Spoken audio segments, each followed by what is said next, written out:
Hey guys, welcome to another commentary done by Diggity 3 o'clock location. We have Gosufer starting as yellow Protoss, bottom left hand corner. We have Yuey starting as the blue Zerg. This is a best of 5 because this is the last replay I've got, and it's 2 apiece. We are now on Dominator, which can lead to some interesting shenanigans mid-game. I feel like it amplifies the strength of Hydralisks and Psystorm in particular because of the aptly named slices. Some people call them pizza slices, some call them pie slices. What do you guys feel? I feel like these kind of look more like, I guess if you like scan back, it's more like a pizza that's been separated than a pie, I think. Anyway, I digress. Game, I'm trying to actually track it. So, by the way, this is for 3rd and 4th place. The BSL Hasuleague 20. Most of these games, Yuey has opted for 9 pool. It seems like he's enjoyed varying, rather than going for overpool, which has been very typical of Zerg as of late, he's been moving back and forth between 9 pool to punish the gateway opener and 12 pool, or 11 pool, or 11 hatch, I should say, to go for a nice middle of the road economic build. Probe making its way out for Gosufer, by the way. And we do have a pylon out in the front. This looks like it might be a forge first, and with the initial scout, I believe this is forge first as well. And it looks like this time, so wow, a complete actually adjustment here. Now we're actually seeing the overpool from Yuey.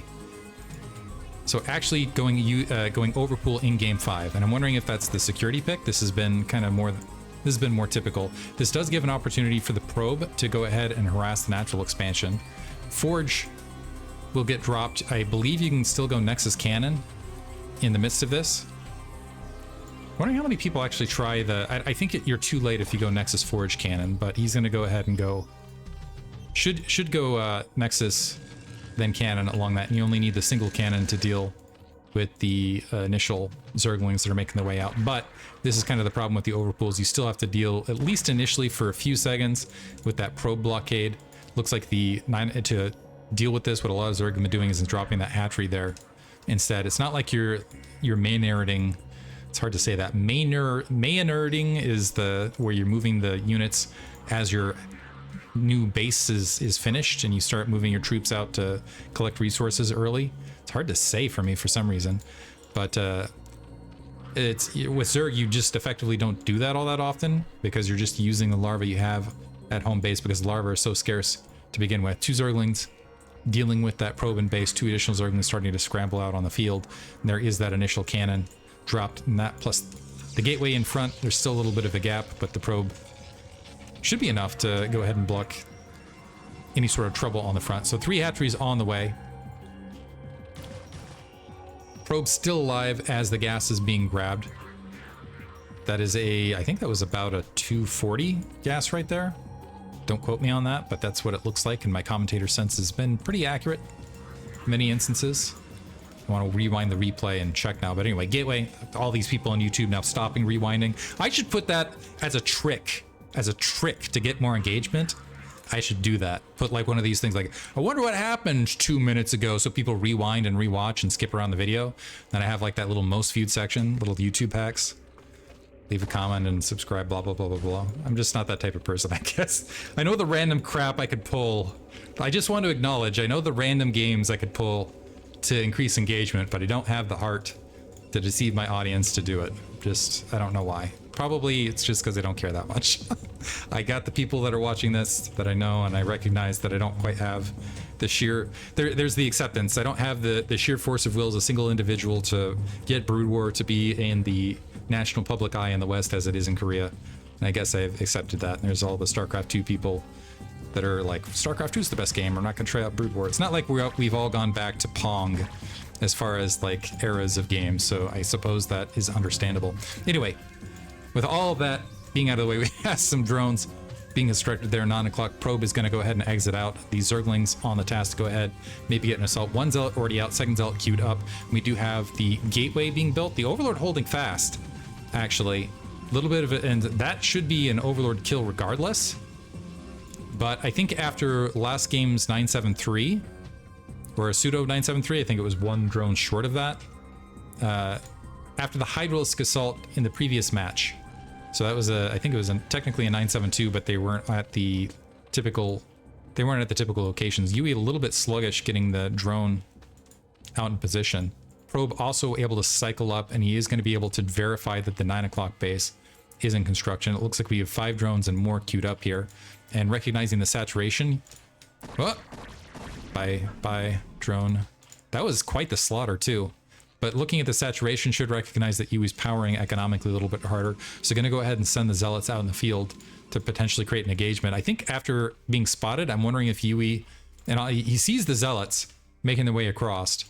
We'll see if he ends up queuing additional Zerglings. This is 3 versus 8, which is favorable for the zealots depending on engagement position. Yeah, the Zergling's going to scramble back. It looks like some have additionally been queued up. We got another hatchery being built at the 9 o'clock location. It looks like it's just going to be... Okay, so never mind. We do have a spire in the midst of this. Delay on the 4th hatchery, or the 5th hatchery, technically. There's the 5th hatchery. Zergling speed just about finished, which helps them out quite a bit against these zealots. Now Gosufer might be regretting sending these zealots out. Good surround there on Yuey's part. The zealot distracting a good amount of the Zerglings in the space of this, and therefore getting a pretty decent trade. Some more Zerglings have been constructed. So zealots now wiped off the field. Overlord has been killed, putting Yuey in the red, but that zealot also going to get caught out in open fields. That's a lot of losses in the space of this, but problem for Yuey is does he have Scourge in production? Looks like he's missing Scourge, so he's probably going to end up losing 2 Overlords to this Corsair, and I don't feel like this. I feel like this is actually a significant inflection point in PvZ, is whether you lose 1 versus 2. If you lose that second, you're just ending up... Ooh, never mind. While I'm distracted by that, the Zerglings managed to get a run by past that single cannon on the front. So able to get a good amount of scouting information, seeing +1 weapons queued up, and able to get some probe kills as well. So nice play, actually really getting a good amount of economic damage done against Gosufer. So he gets a little bit of a tit for tat there. It looks like the Scourge were able to wipe out the Overlord on the front. I'm just going to presume that Overlord died while I wasn't looking. A cannon also getting dropped in the main, which will, one, help against the Zerglings, which are now dead, but also will help against maybe a Mutalisk follow-up. But we're not seeing Mutalisks being constructed. We're seeing a lot of Hydralisks being produced, and Yuey in a more of a defensive stance right this second, although dropping an Evolution Chamber here at the 9 o'clock location as well. This is interesting. 6 Hatchery Hydra. Usually you'll see 6 Hatchery Muta, 6 Hatchery Hydra. Usually if you're going for like a mid-game bust with Hydralisks, it's usually 4 hatcheries. But I think this is more to play a little bit more defensively for Yuey and maybe Power Drone. And in the meantime, Gosufer, without the information, he doesn't have the Corsairs out in the field to verify, so instead this Overlord looks like it's going to get wiped out, by the way. Trying to scoot away. We'll see if it has any success. Not a lot of Hydralisks here at the 9 o'clock. We do have 4 Zealots. Is there an Overlord? No Overlord in position as well, but there's no Dark Templar. Never mind, now an Overlord just getting produced. So that's going to get slotted pretty quickly.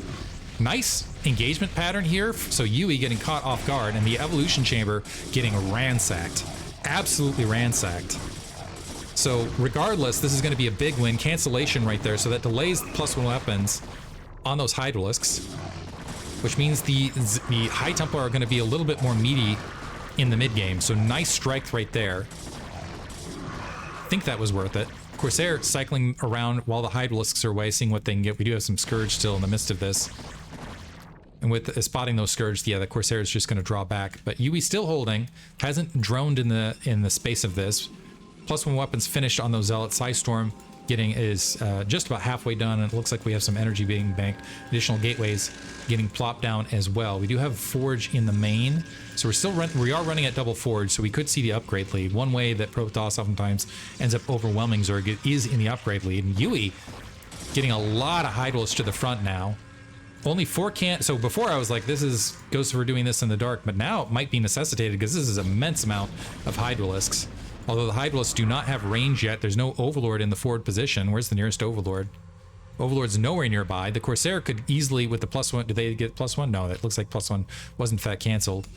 But could easily push this back. It looks like Yuey, recognizing this, is going to pocket those Hydralisks to the rear. Overlord speed is finished, starting to make his way forward. And I'll be interested to see if this turns into a 6 hatchery Hydralisk assault off a larger base drone count for Yuey, because he's been very, very aggressive in many instances here. He's pumping a lot of Hydralisks. He is upgrading Lurker aspect.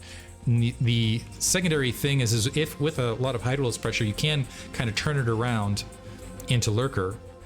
He's got a lot of drones to support this, by the way. Now pressing up No focus fire on the cannons. A bit of a scattered attack right there from the Hydralisk, having some trouble focus firing. Now working on the gateways to go ahead and clear that. One Scourge getting picked off by a cannon shot. I think it was weakened previously, and Yuey having a little bit of trouble positioning the Hydralisk the way he pleases. Now keep in mind, we got a lot of High Templar energy banked at that natural expansion, so I don't think it would be all that successful, but at the very least, it is going to contain Gosufer, and that's been a big problem for Yuey up to this stage. And as I say that, ooh, okay, yeah, moving out, High Templar gets picked off before Psystorm's expended, and the Zealots and High Templar are making their way out to bully Yuey back. See if he's get some Psystorm out of this. He's really exposing these High Templar. Yeah, maybe trying to tempt some Hydralisks out of position to allow the Zealots to do more work, and that has been successful thus far. So now Hydralisk scattering to the north, the rest of these Hydralisks backing up. This is kind of funny, fleeing from the singles out. Now Yuey, right now they picked up on it, they're like, wait a minute, why are we running? Like, for this makes sense, but for the other ones, not so much. Stream of Zealots coming out, by the way. +1 weapons, +1 armor, and keep in mind that +1 weapons delayed on these Hydralisks. And with this, with the Zealot leg speed, could be very, very effective. Yuey trying to engage in a pocket where he can allow, very clever, keeping the Hydralisks in the gap and also morphing in the Lurk Rig on the front to try to make it where the Zealots aren't able to get the surface area they're looking for, but a Psystorm over the wall, clearing that up. One Hydralisk getting chased, trying to morph to save its life, but Gosufer, the Zealot's doing a lot of damage, and it looks like Gosufer already getting that third Nexus up in the space of this. Great Psystorm on those Hydralisks. One Lurker burrows, but dies near instantaneously to Psystorm. And the Hydralisk walking, it's like he tripped and fell with that Psystorm right there and just ended up going kaput. It's like he tripped, fell, and exploded on the ground. That's how much health some of these Hydralisks have sometimes in these fights. Yuey trying to so goes for creating a lot of chaos, and by creating a lot of chaos, able to establish that third base very, very easily. Although Yuey's ahead on workers, he doesn't have a fourth base to really make all of those workers hum. Dark Templar are able to sneak in with just, speaking of falling, being able to kill you. Okay, there, the Overlord making its way up, but still a kill has in fact been scored. +1 weapons just about to finish here, but this is as +2 armor and +2 weapons are finished. This is a big problem for Yuey, because even at equalized army, this army hits like a semi. Really, really powerful attacks, and that's going to give Gosufer a massive amount of brutal map control. He keeps High Templar back along the cannon lines. I will say this is one of those bases that's kind of it's one of those false bases where you think it's the base. It's not really a base. This can lose you games. It's a mineral only. You're between two valleys, which means oftentimes if your opponent can get the high ground on either side, it's an easy assault. But at the same time, I think that will be entirely negated by just a sheer massive upgrade lead from Gosufer. Granted, he doesn't have like the usual 20 supply pocket that you'd see, but keep in mind we've got 10 drones higher, so it is about at that, and actually we're seeing it pure, whoops, not what I wanted to do, pure in the raw unit count, and that plus the upgrade lead. Yuey also taking the false base here as far as his fourth. As soon as an observer's in, I think this might be the game-ending maneuver here, because even with this amount of Hydralisks, even without the Psystorm, Gosufer can just shove this back, and the hatchery finishes. I was about to say Yuey might want to cancel this hatchery to save the resources, but instead just gets obliterated immediately. This is what I mean by that false expansion. And Gosufer can keep going if he wants. Looks like he just wants to continue to steamroll to keep it 3 bases versus 3, which puts him in the theoretical lead. Hydra's trying to make their way back up. This is not a fight you want to engage in. It looks like they were able to pick off the Archon, but an Archon for 8 Hydralisks, I don't know that that's really worth it. Now you're also provoking the ire. The Observer's a little out of position. Looks like, actually, never mind. Looks like they have the range upgrade. And that plus some Psystorm able to obliterate this. They're this is attacking from the low ground, by the way, which shows you some beautiful Psystorms from Gosufer on top of it. But even with the low ground, that upgrade differential really, really playing a big factor. Yuey just doesn't have enough troops to push Gosufer back at this stage, and Gosufer realizes that that's GG. Gosufer will take 3rd place, Yuey will take 4th place. Crazy game. You'll now move on to what everybody is properly excited about, which is the BSL finals. Congratulations to Yuey, by the way, for 4th place, and Gosufer for 3rd place. Look forward to seeing them in upcoming seasons. Hope you guys enjoyed it. Thanks for listening.